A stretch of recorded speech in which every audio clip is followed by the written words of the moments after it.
All right. Hello and welcome back. I'm pretty sure I turned on my camera. I'm going to have to look now because, oh yeah, I did. Thank goodness. Hello and welcome back. We are going to be talking about communication today. So there's 3 modes of communication, and I want to talk about this specifically because it does play in with business. And so the 3 modes that we're going to talk about, I'm going to tell you in order of most notable to least notable, and I'm doing that for a reason. So the first way we communicate is through our words. Obviously, I'm using words. I'm speaking to you. But our words only actually make up 7% of what it is that we're communicating. And I think it's really cool because our words are not actually doing the work for us. What's doing the work for us are the other 2 methods of communication. Another thing that I want to bring up before I go into those other 2 methods of communication is something that I heard the other day. I was watching a TikTok, and I want to say that it was Robert Greene who was talking about this. And he was essentially talking about how when somebody has more words to say on something, they're not perceived as an expert or an authority. And that actually makes sense. If you think about 7-figure, 8-figure business owners, they are not wasting time. They are being very concise and they're getting right to the point. I have conversations with 8-figure business owners on a daily basis. They say everything that they need to say in less than 54 seconds. It's pretty incredible because words really aren't that important. What's really important are these other 2 methods. The next method is tonality. Your tonality makes up 38% of your communication. If you actually think about it, there are different points when you're talking that you're inflecting or you're putting stress on different words. Inflections go up and then, you have downtones as well. When you are asking a question, most notably, your tone goes up and you have an uptone. If you're saying something a little bit more commanding, you're going to have a downtone. There's a reason for that. And in a particular situation, there's definitely going to be times where you want to use uptones where you're asking questions. But then in other situations, you don't want to use those uptones because they're not going to convey the same message. You want to use the downtones because they're a little bit more commanding and they show that you have a lot more authority. You wouldn't know it, but you subconsciously know it because of the way that that person sounds. Even when I'm talking right now, you can hear the difference between when I have an uptone and when I have a downtone.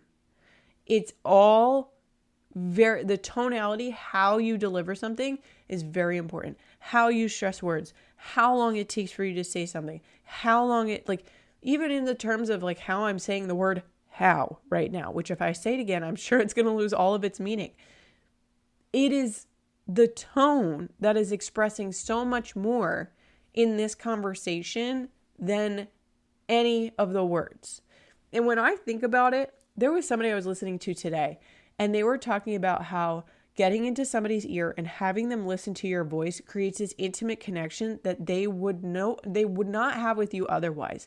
And I think that that's absolutely true. Don't get me wrong, video is great, and video has definitely its own qualities of connection because it captures the last method of communication, which I kind of just gave away.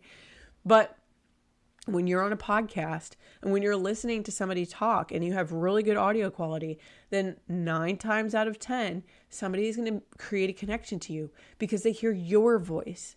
They hear who you are. They hear what you have to say. They hear what is important from your perspective. And it's coming across in your voice. That's so important. Your voice is so important. I used to work for trivia, and the trivia company would have the MCs on the microphone. And there was a certain way that we had to ask the questions. There was a certain way for us to talk about who was in the lead. There was a certain way for us to go over the points. Because your voice, your tone, your vocals are very important. It keeps people interested or it doesn't. And if I go back and I think about it, if I had to tune back into that MC for trivia voice, it sounds something like this. All right, hold on. All right, and we're back. And with that question, We just found out what team secured the lead. Here it is. Do you hear the difference? Yes, you hear the difference. There's an introduction, there is a statement, and there's a follow-up. Like let's go right into the point categories, or the point totals right now.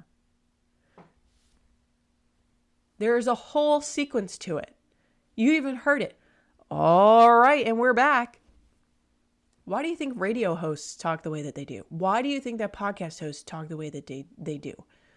Why do you, because your tone is so important. So that's just the second one. The third one though, and this was, I kind of gave it away when I started talking about video. Non-verbal communication makes up 55% of your communication. And that's why video is so important, because how you're moving, how you're gesturing, what your face even looks like you don't even recognize that your face is making certain facial expressions at certain points, but it is. And because of your facial expressions, you're communicating something whether you know it or not. And that's important, because what you're communicating, how you're communicating it with your body, is really going to say to someone whether or not, oh yeah, they know what they're talking about, or that person's full of shit. People can tell through nonverbal communication. It is the most important, it is the most subconscious, and it goes to kind of prove the point of your body. Your body is your subconscious. And the more that you could tap into your body and the feeling here, the better off you're going to be. It's pretty incredible when you think about it. So I really wanted to bring that up in today's podcast episode, today's YouTube video, because I think it's really important when you're going into business for you to create content, for you to talk to other people, for you to create relationships, for you to bring up to your clients. There's even an episode that I have planned out right now where there's different contexts created through different modes of communication and even different ways of filming content on different platforms. I'm really excited to get into that one. That one might be a his and hers episode. I'm going to talk to Tommy about it because we had a conversation. We were on the phone about it earlier. So we'll have to see what happens there. But I am starving. My stomach is literally growling right now. So I'm going to wrap things up. I want to encourage you to share your takeaways from this episode, screenshot them, put them on Instagram, tag me in it. If you want to even put it up on YouTube, whatever, if you have questions, comments, drop them down in the comments section. I would love to hear about it. And I want to encourage you to follow, subscribe, turn on notifications so that you can get notified the next time that I release an episode. And I will talk to you soon.